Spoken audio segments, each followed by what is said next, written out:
Hi, my name is Dig, and I wanted to take a few minutes and talk about dry fire. I could talk a lot about dry fire, but I'm going to keep it short for the intents and purposes of this video. So, as much as I'm a training junkie and love to train and love to go to the range and put rounds down range and push myself and evaluate and measure and refine my performance,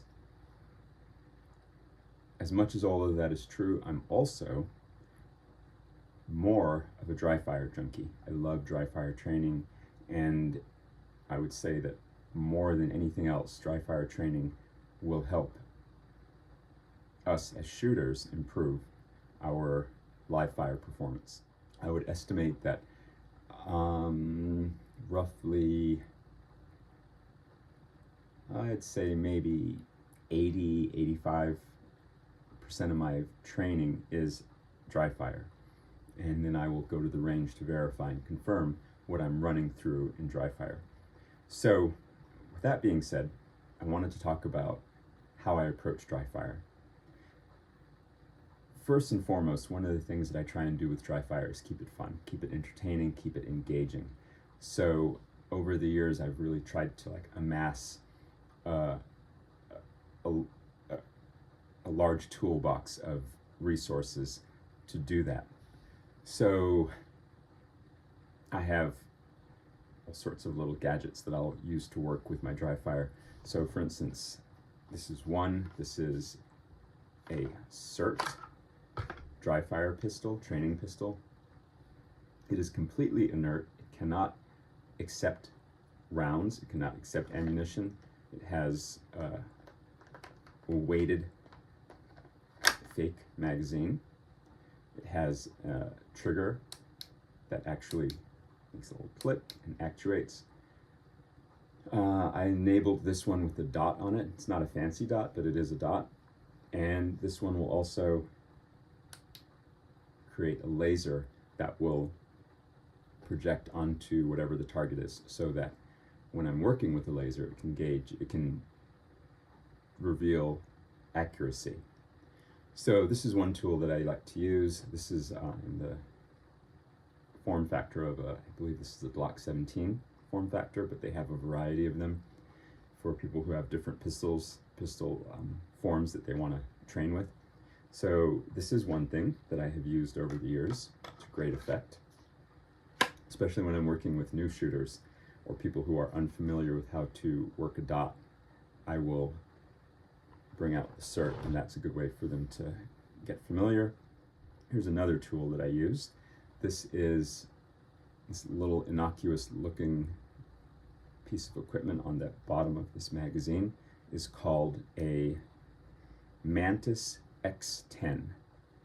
The Mantis X10 is a kind of like an accelerometer which provides a wealth of detail in terms of the speed with which it's moving, the angles and the orientation that it's moving through time and space.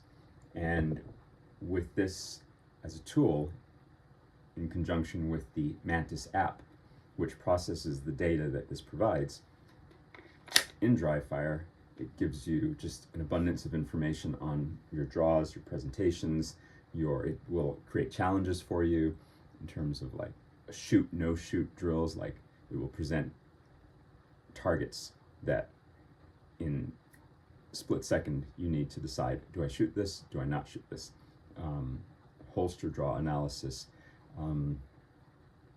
what they call compressed surprise break drills, meaning that you'll hear a beep, and then when you hear that beep, beep, click, beep, click, beep, click, beep, click, beep, click. So there's so many drills that the Mantis device in conjunction with the app provide that it's another thing that I highly recommend, especially for newer shooters who are looking to see significant improvements quickly. The Mantis app is a very useful tool. Another tool that I will use is this little laser cartridge. So this kind of turns a regular pistol into something more akin to the SIRT pistol that I showed you just a second ago, as it has a laser beam within this cartridge. So when you put the cartridge into the chamber and press the trigger, it will again project a beam of light onto your target, so you can use it to gauge accuracy as you're doing your dry fire. If you look here, you'll see that within my barrel, this part of the gun inside there, there is a red piece of paracord. So you can see it sticking out there. That's that right there. And that's the rest of the paracord. And if you look closely, you'll see both there and there that the gun is slightly out of battery, meaning that it's not fully, the slide isn't fully seated in the down position. What this allows me to do is it allows me to get more movement on the trigger, versus if I take that out of there, drop the slide down, I get one trigger press, and then I have what is called dead trigger, meaning it doesn't have any movement to it. It's in that position and it stays in that position. So again, when I put this piece of paracord in there, you can use other things too. Slide down, I get this extended play of the trigger without having to rack the slide back each time to get that trigger click. So I like to work with that a lot because I like the movement of the trigger and watching how and if and to what extent my sight fluctuates when I'm pressing that trigger. The goal is for it to move the minimal amount, especially with very precise targets. Something like this, or this is just a regular old zip tie, and I will sometimes use this. Let's see if that, this is a solution that I used to use to create a similar effect, same effect rather. And one thing that I like about these, whether it's the zip tie, the paracord, is that, and also here's another tool. This is called a barrel block. One thing I like about these is that they give a great visual indicator of when the pistol is not able to accept ammunition and is, for all intents and purposes, inert. So this is called a barrel block. Basically just a piece of fabricated plastic that goes into the barrel. You get one click on the barrel block though. You have to rack, click, rack, click. I like the barrel block, and depending on what I'm working on in dry fire, I will use the barrel block more often than others, but really I like to be able to get some wiggle to my trigger and not just work with a dead trigger. So some of those other options that I just showed you are preferable for me. Another thing that I really like, and I'm kind of new to this, I've only had it for several months, I think I got it in April or May, is the Ace Virtual Handset. So this is what this looks, well, this is the Meta Quest. This is the Meta product, the Facebook, Instagram product that allows you to live in a virtual reality world. And honestly, I don't use that for much other than this. So this right here is the Ace VR handset. This detaches. This is the Meta handset specifically, comes with the Meta VR headset, and it attaches to this pistol frame. There's a variety of pistol frames that you can use. There's independent craftsmen that make different pistol frames to match whatever pistol you happen to be training with. I believe this one is patterned after a SIG 320. I believe they have some that are out and available that are patterned after 2011s, and then again, like I said, there's individual artisans that can craft basically whatever you want. This Meta handset slips in to there, and then you just go to work with your headset on, subscribe to an account, and this is a really excellent tool for working on a number of skills. For me, I found it to be really useful and valuable to work on such things as visual transitioning, like transitioning from a small point on one target to a small point on another target to a small point on another target at speed. Also the physical transitions of going from here to there, to there, to there, to there, without going past the target. So trying to get that, leading with my eyes, finding a spot on a target, bringing the pistol and the dot to that spot, or the irons to that spot. Leading with my eyes, aligning the target, the dot, or the irons, and my visual focus, and then repeat. So this is a really cool tool. I highly recommend it, and it's a lot of fun too. So these are just some of the things that, in terms of tools, that I have that I like to work with. And having these tools really does help keep my dry fire vibrant and fresh and fun and entertaining and engaging, and really engaging, which is so important. Like, it keeps me coming back. It keeps my drive high. And along with all these tools,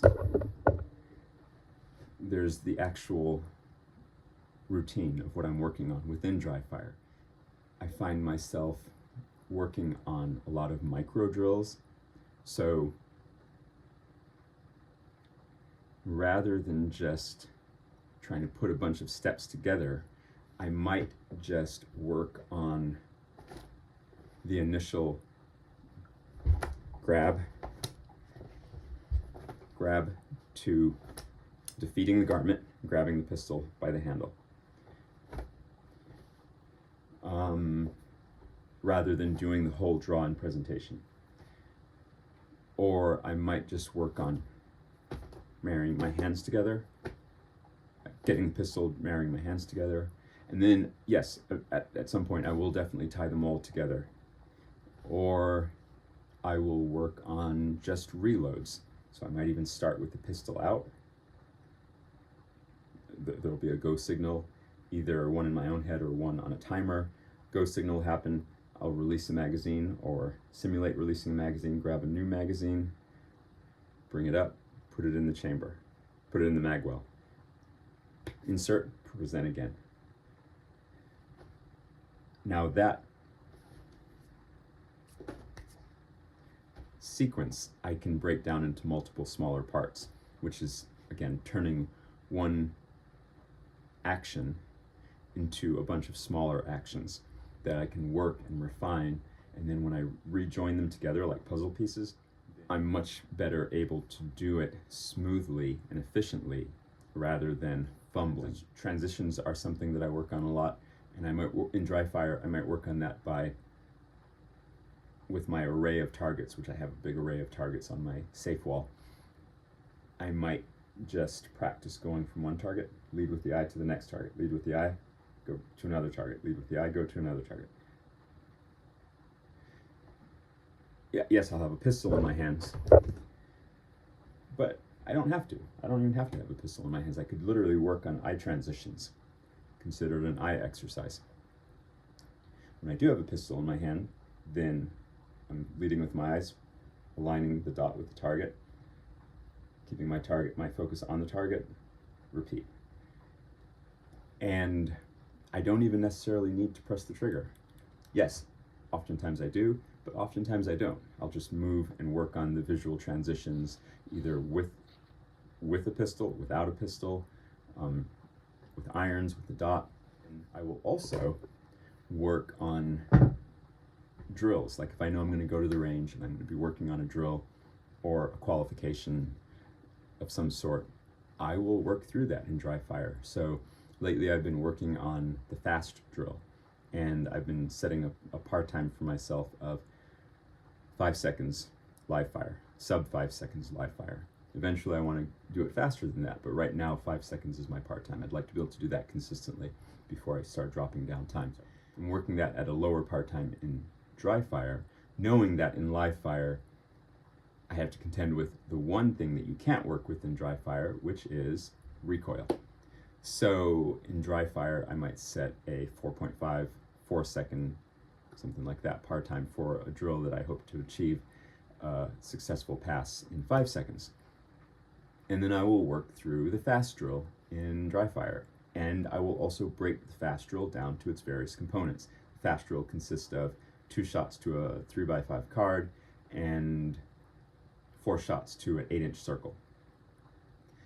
So I might just work on one part of that. I might work on the whole thing. Likewise, if I'm working on the bill drill in live fire, I might come home and work on the bill drill in dry fire, 6 shots to an A zone of a USPSA target. I will also work, like if I have a more complex qualification that I'm training for, like when the times that I've done the FBI qualification or the Federal Air Marshal qualification or the Range Master Basic Pistol Instructor qualification, I've run through all of those in dry fire at the distances,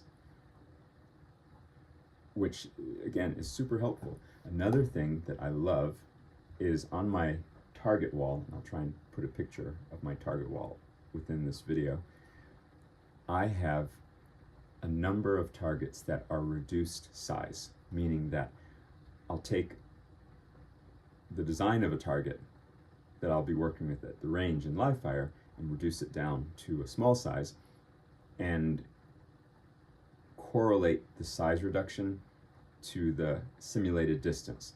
So if I have a USPSA target that's about yay big, I know that that correlates to about 1 yard for every foot.